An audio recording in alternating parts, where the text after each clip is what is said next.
हो रहा है। सरकार तो अपने आप में वहां एक दिखावा है।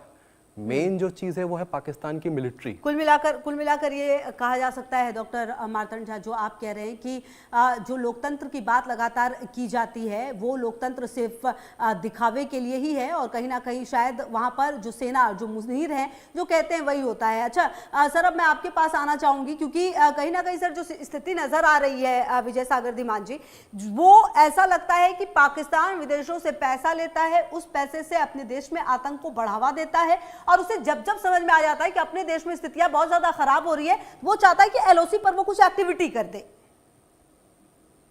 देखिए, जहां तक पाकिस्तान की बात है, पाकिस्तान दुनिया भर में यह बता रहा है कि हम विक्टिम्स हैं टेररिज्म के, हम विक्टिम्स हैं इकोनॉमिक ऑपरेशन के, हमारी हालत खराब है, हमें फ्लोट रखिए क्योंकि हम न्यूक्लियर पावर हैं। ये उनका पंच लाइन है।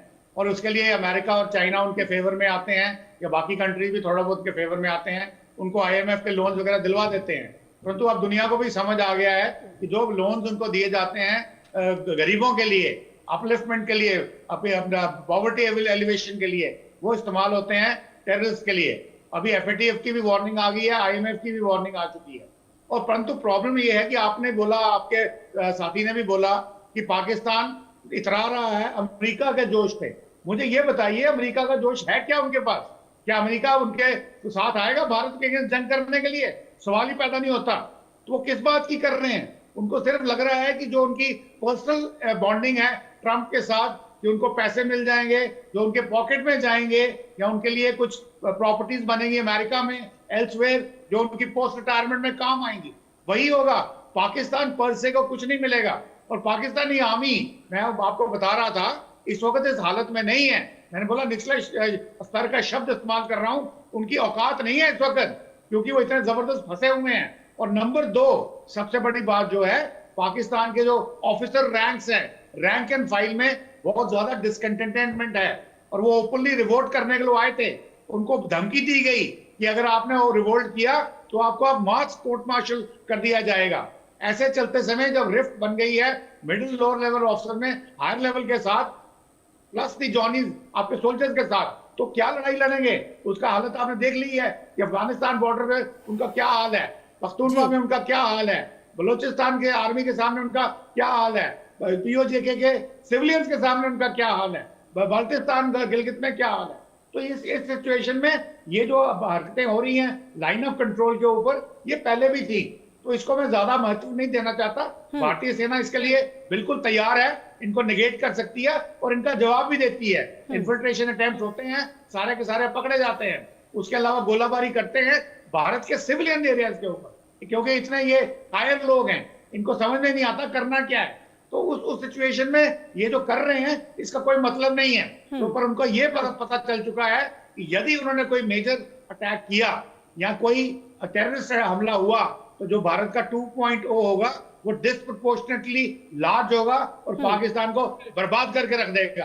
और अगर बाई चांस उन्होंने कभी न्यूक्लियर की बात करी, पहले तो अमेरिका उनको करने नहीं देगा, नंबर 2 अगर करी भी, तो मैं आपको यही याद दिलाता हूं कि आज से 26 साल पहले 99 में वाजपेयी जी को रात को बताया गया था ऑपरेशन पराक्रम के दौरान, कि आपको बताया गया था कि देखिए अमेरिका पाकिस्तानी आपके ऊपर अटैक करने वाले हैं। उन्होंने बोला मुझे तंग मत करो, सोने का टाइम हो गया है।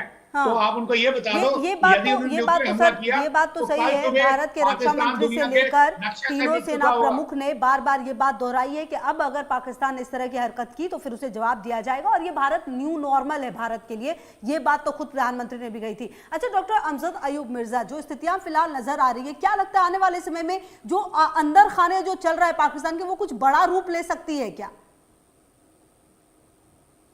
मेरा ख्याल है कि इसमें अब खड़े होने की ताकत नहीं है। यही वजह है कि हम सुनते हैं ना कि एक म्यान में 2 तलवारें नहीं रह सकती। पाकिस्तान में इस वक्त एक म्यान में 2 तलवारें हैं। शहबाज शरीफ और आसिम मुनीर दोनों एकजुट हुए हैं, क्योंकि सबकी बर्बादी हो रही है ना, सिविल हो, मिलिट्री हो। Pakistan is going like down the drain, is going downwards. So इस वक्त पाकिस्तान में कुछ बड़ा होने की मुझे नहीं लगता।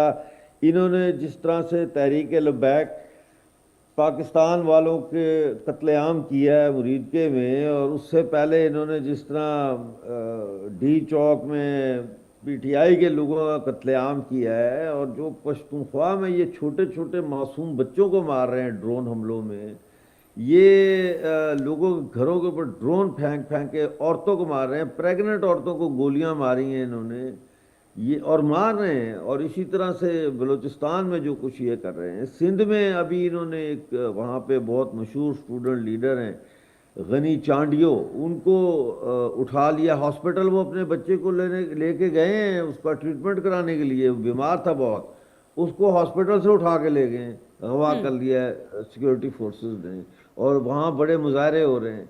तो कहने का मकसद ये है कि पाकिस्तान इतनी बुरी तरह से फंस चुका है, इतनी बुरी तरह से फंस चुका है कि ये ज़्यादा से ज़्यादा क्या कर सकता है, ये तो कुछ भी नहीं कर सकता ना, कू भी नहीं कर सकती आर्मी ये अपने मुल्क के अंदर, अब कू करने की भी इनके पास हिम्मत नहीं है। ये अगर इलेक्शन ही कराएंगे तो कोई वो इलेक्शन भी जो है उससे कोई रिजल्ट नहीं निकलेगा, बिल्कुल इस वक्त ये वेजिटेबल हो चुकी है। अब बड़ी बात तो ये भी है ना डॉक्टर अमजद अयूब, आप जो कह रहे हैं, अब इसका आखिरकार जो उपाय है वो क्या है डॉक्टर मार्तंड झा? जो स्थितियां चल रही हैं पाकिस्तान में, आखिरकार ऑप्शन क्या है?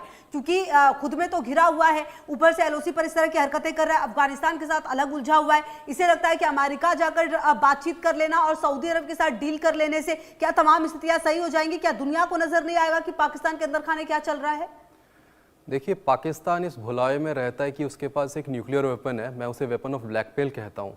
मैंने खुद एक पेपर प्रेजेंट किया था जोहानिसबर्ग में सन 2020 में, जहाँ पाकिस्तान के भी एक्सपर्ट्स आए थे, और मेरा उनसे सीधा सवाल था कि हमने जो अपना न्यूक्लियर प्रोग्राम बनाया, ऐसा तो नहीं है 1998 में जब इंडिया ने परमाणु परीक्षण किए, उन्होंने 2 हफ्ते में अपना न्यूक्लियर प्रोग्राम खड़ा कर लिया हो।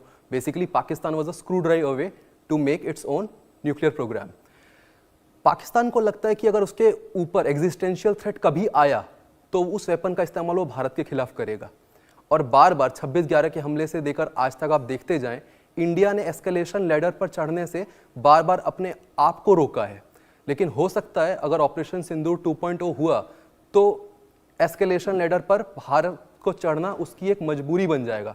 भारत नहीं चाहता है कि किसी दूसरे देश के लिए वो एग्जिस्टेंशियल थ्रेट बने, लेकिन अगर कोई हमारे ऊपर लगातार प्रहार करता ही रहे तो उसके बाद कुछ ना कुछ एक डिसाइसिव एक्शन तो गवर्नमेंट ऑफ इंडिया लेगी ही लेगी। ये पाकिस्तान को समझना पड़ेगा, और उसको सच में बचाने के लिए कोई नहीं आने वाला अनलेस कोई जियोपॉलिटिकल डायनामिक्स ऐसे बैठते हैं जिसमें रशिया, यूएसए और चाइना अपनी अपनी अलग अलग खेमाबंदी करते हैं। आज भारत 2 तरफ का, मैं कह सकता हूं, 2 फ्रंट वॉर लड़ रहा है, चाइना और पाकिस्तान दोनों के साथ। इंडिया की डिप्लोमेसी है आज एक बहुत बड़े ज्वालामुखी पर खड़ी हुई है।